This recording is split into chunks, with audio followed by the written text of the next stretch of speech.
Dans cette dernière vidéo méthode, on va étudier la situation la plus difficile, mais également celle qui est la plus intéressante d'un point de vue mathématique ou physique. C'est celle de l'oscillateur harmonique forcé. Donc, jusqu'à maintenant, on a considéré que c'était normal que le plafond soit fixe et qu'il ne bouge pas. Mais qu'est-ce qui se passe si maintenant on décide de mettre ce plafond en mouvement? Autrement dit, de lui imposer un mouvement qui oscille comme ça, selon une fonction sinusoïdale. Qu'est-ce qui va se passer? Qu'est-ce que ça va changer pour notre équation?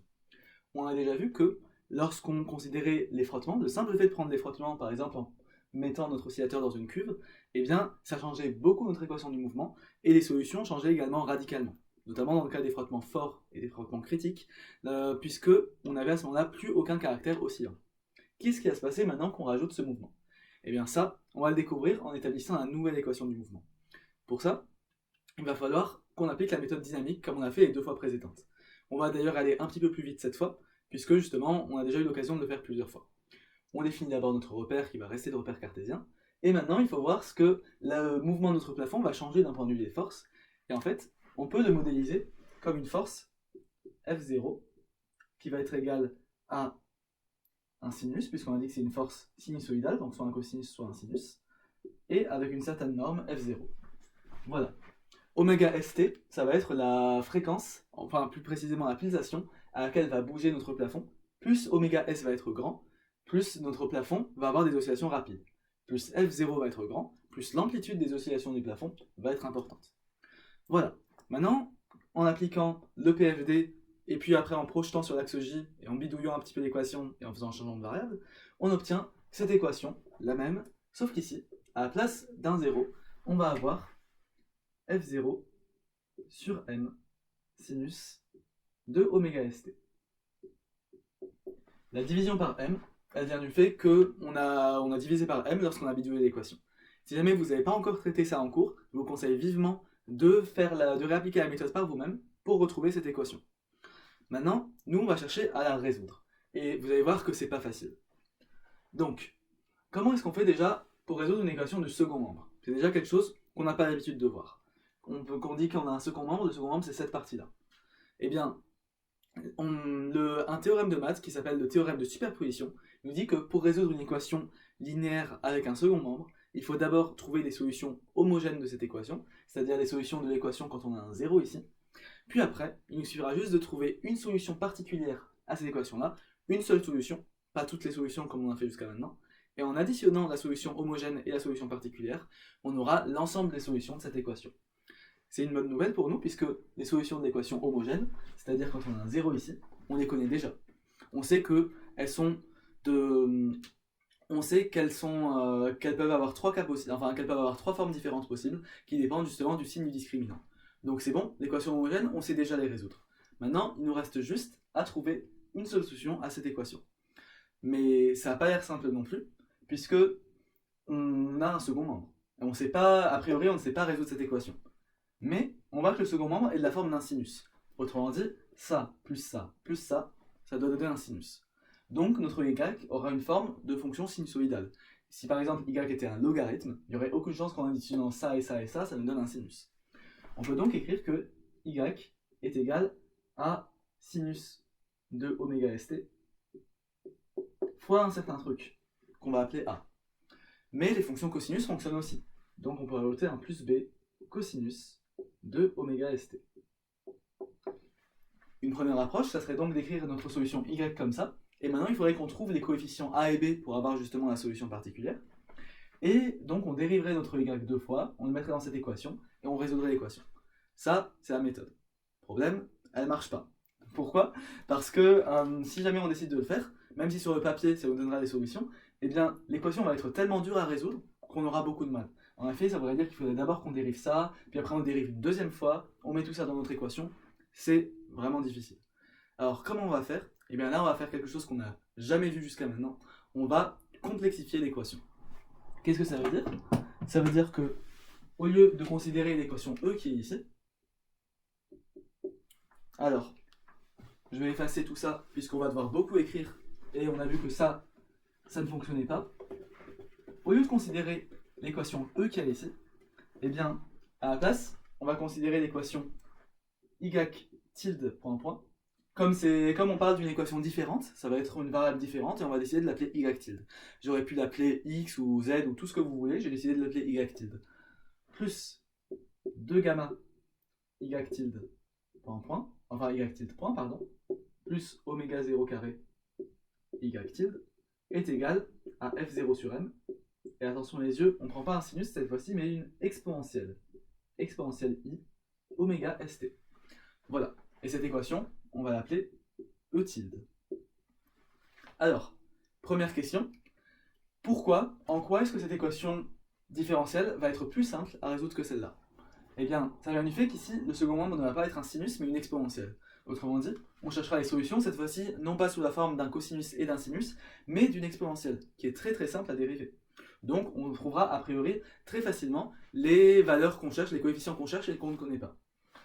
Deuxième question, c'est bien beau tout ça, c'est bien beau qu'elle soit plus facile à résoudre, mais en quoi est-ce qu'elle va nous aider à trouver les solutions de l'équation E? Puisqu'à la base, nous on cherche combien vaut y, pas combien vaut y tilde. Eh bien, en fait, ça vient du fait que, en vertu de la formule de Moivre, on peut transformer les exponentielles en un sinus et un cosinus.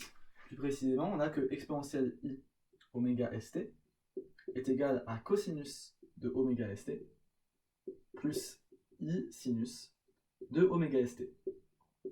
Donc, si on trouve les solutions de cette équation-là, ça voudra dire qu'en prenant la partie imaginaire de ça, on enlève ça et on trouvera les solutions de cette équation-là. Voilà. C'est en ça que complexifier l'équation est d'un grand intérêt ici. Si jamais on avait un cosinus ici, f0 sur m cosinus de oméga st, on devrait prendre, à contrario, la partie réelle de la solution qu'on trouverait ici. Voilà. Donc au lieu de résoudre E, on va résoudre E tilde, puis on va trouver la partie réelle, imaginaire de notre équation. Ok, on y va. Donc, on cherche maintenant, comme notre second membre est une exponentielle, on veut que ça plus ça plus ça, ça nous donne une exponentielle. On cherche donc y tilde comme une exponentielle de i oméga st. Sauf que la multiplication par a fonctionne aussi, et rajouter un déphasage phi fonctionne aussi. Autrement dit, maintenant, il faut qu'on cherche combien vaut a et combien vaut phi. Voilà. Donc, on va dériver cette équation et la mettre à l'intérieur, enfin, on va dériver, cette fonction, la remplacer à l'intérieur de cette équation, et maintenant, grâce à ça, on pourra trouver combien vaut a et combien vaut phi. Et comme ça, comme on aura nos deux coefficients, eh bien, on aura terminé, on aura résolu entièrement notre équation. Enfin, après, il faudra en prendre la partie imaginaire pour la mettre à l'intérieur. Voilà. Donc, on y va. Si jamais on a y tilde qui est égal à ça, on va voir que y tilde point, en dérivant par rapport au temps, ça va être égal à ai oméga s exponentielle i oméga st plus phi. En effet, si jamais on dérive une exponentielle, on va juste prendre ce qu'il y a à l'intérieur et le mettre devant, en le dérivant. C'est pour ça d'ailleurs que les exponentielles sont aussi simples à dériver et qu'on a choisi de complexifier l'équation. Maintenant, on va prendre y tilde point point, et donc en dérivant encore une fois, ça va nous donner du moins a oméga s carré exponentielle i oméga st plus phi. Voilà. Alors, ici, il y a le 1- qui est apparu, puisque en dérivant deux fois, on a fait sortir un i d'abord ici, puis encore un i, et i au carré est égal à moins 1. Ok, maintenant on a ça, et il va juste falloir qu'on remplace notre équation. Donc, qu'est-ce que ça va donner? Eh bien, cette fois-ci, on va avoir... Donc, on remplace y point point ici, ça nous donne moins a oméga s carré fois une exponentielle, plus... Pardon, j'ai failli oublier ce membre-là. Plus 2 gamma ai oméga s fois une exponentielle, plus oméga 0 carré fois a fois une exponentielle. Et donc l'exponentielle, j'ai décidé de l'écrire à la toute fin, puisqu'on peut factoriser, c'est toujours la même. Si on fait exponentielle i oméga st plus phi, et bien ça va être égal à ce second membre, donc f0 sur m exponentielle i oméga st. Ok, donc là, comme dit, j'ai choisi de factoriser par les exponentielles parce qu'on en avait partout. On va maintenant chercher à simplifier cette équation le plus possible pour pouvoir trouver a et trouver phi. Je rappelle que c'est notre objectif. Donc, déjà, comme on a exponentielle de a plus b est égal à exponentielle a exponentielle b, on peut réécrire cette exponentielle sous la forme exponentielle i oméga st exponentielle I phi. Voilà, ici on avait du exponentiel I oméga st plus phi. Et comme on a aussi du I oméga, de l'exponentiel de I oméga st ici, on peut simplifier. Hop là, hop là. Ça nous arrange déjà beaucoup.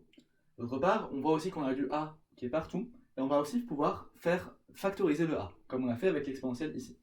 C'est ce qu'on va faire tout de suite. Et donc là, on a déjà notre équation qui se simplifie un peu.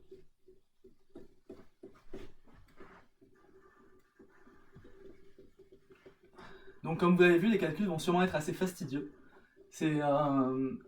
L'important, c'est surtout de rester calme, de dériver proprement, puis après de bien remplacer. Les calculs sont longs, mais on s'en sort toujours si jamais on réussit à bien appliquer la méthode et à rester soigné dans ses calculs. Je suis désolé, je viens de voir qu'avec le reflet, on voyait plus ce qu'il y avait ici. Mais de toute façon, je vais les réécrire de manière simplifiée ici.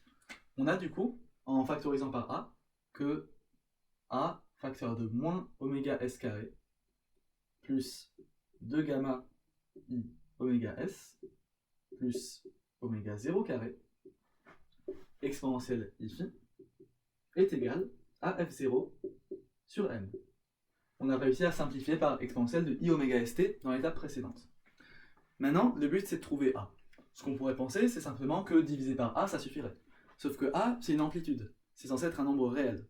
Si jamais on divise comme ça, on aura un nombre qui aura l'air imaginaire. En tout cas, on ne montrera pas explicitement qu'il est réel. Nous, on va faire mieux que ça. On va trouver un moyen de rendre A réel. Alors, comment est-ce qu'on va faire ça? Eh bien, on va utiliser une propriété qu'on a vue en maths sur le chapitre des nombres complexes. C'est que si deux nombres sont égaux, eh bien, leurs modules sont égaux. Autrement dit, le module de ça, c'est égal au module de ça. Donc maintenant, on va juste appliquer le module, on va juste considérer les modules de nos deux termes, et on va voir qu'ils sont égaux. Enfin, on part du principe qu'ils sont égaux, puisque c'est vrai. Alors, le plus simple, le module de f0 sur m, c'est égal à quoi? Eh bien, f0 sur m, c'est un nombre réel, f0 est réel et la masse est réelle aussi. Donc finalement, le module de f0 sur m, ça va nous donner f0 sur m. Pareil, a est un nombre réel, c'est l'amplitude de nos oscillations. Donc le module de a, ça va être égal à a. Et ensuite, on va avoir le module de ça. Puis enfin, le module de ça. Je vous rappelle que là, on a le droit de prendre le produit des modules, puisque le module d'un produit est égal au produit des modules. Plus précisément, si on a Z1, Z2 et qu'on considère leur module, c'est égal au module de Z1 fois le module de Z2. C'est ce qu'on a utilisé ici. Ok, dernière chose, le module de l'exponentielle de I phi, il est égal à 1. Pourquoi? Parce que on peut écrire n'importe quel nombre complexe, Z, sous cette forme exponentielle module de Z, exponentielle I phi. Voilà. Et ici, ce qu'il y a devant l'exponentielle de I phi, c'est 1. Donc en fait, le module de ce truc-là, ça va être égal à 1. Voilà. On a maintenant terminé. Il nous reste juste à écrire ça, à simplifier un petit peu en écrivant bien les modules. Et comme ça, on va voir qu'on va directement trouver A. C'est ce qu'on va faire là tout de suite.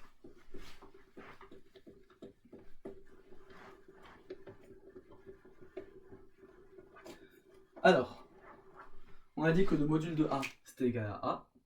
Maintenant, on prend le module de ça, ça va être égal à la racine de la partie réelle au carré, plus la partie imaginaire au carré, par définition d'un module. Ça nous fait racine de partie réelle, c'est ça et ça. Donc ça nous fait oméga 0 au carré moins oméga s au carré. Hop là. Plus la partie imaginaire au carré, c'est-à-dire ça sans le i, ça nous fait 2 gamma oméga s au carré. Voilà. Maintenant, on a le module de l'exponentielle I phi, ça on indique que ça valait 1. Et donc c'est égal au module de f0 sur m, c'est-à-dire f0 sur m. Voilà. Maintenant, en divisant par tout ça, on aura finalement la valeur de l'amplitude A. A est égal à f0 sur m divisé par la racine de oméga 0 carré moins oméga s carré. D'ailleurs, vous remarquez qu'il y a une erreur qui s'est glissée. Ici, c'est pas, il faut faire la partie réelle au carré plus la partie imaginaire au carré. Donc tout ça, c'est au carré. Voilà. Plus 2 gamma oméga s carré. On va développer le carré, ça va nous donner du 4 gamma carré oméga s carré. Voilà, on a donc trouvé notre amplitude.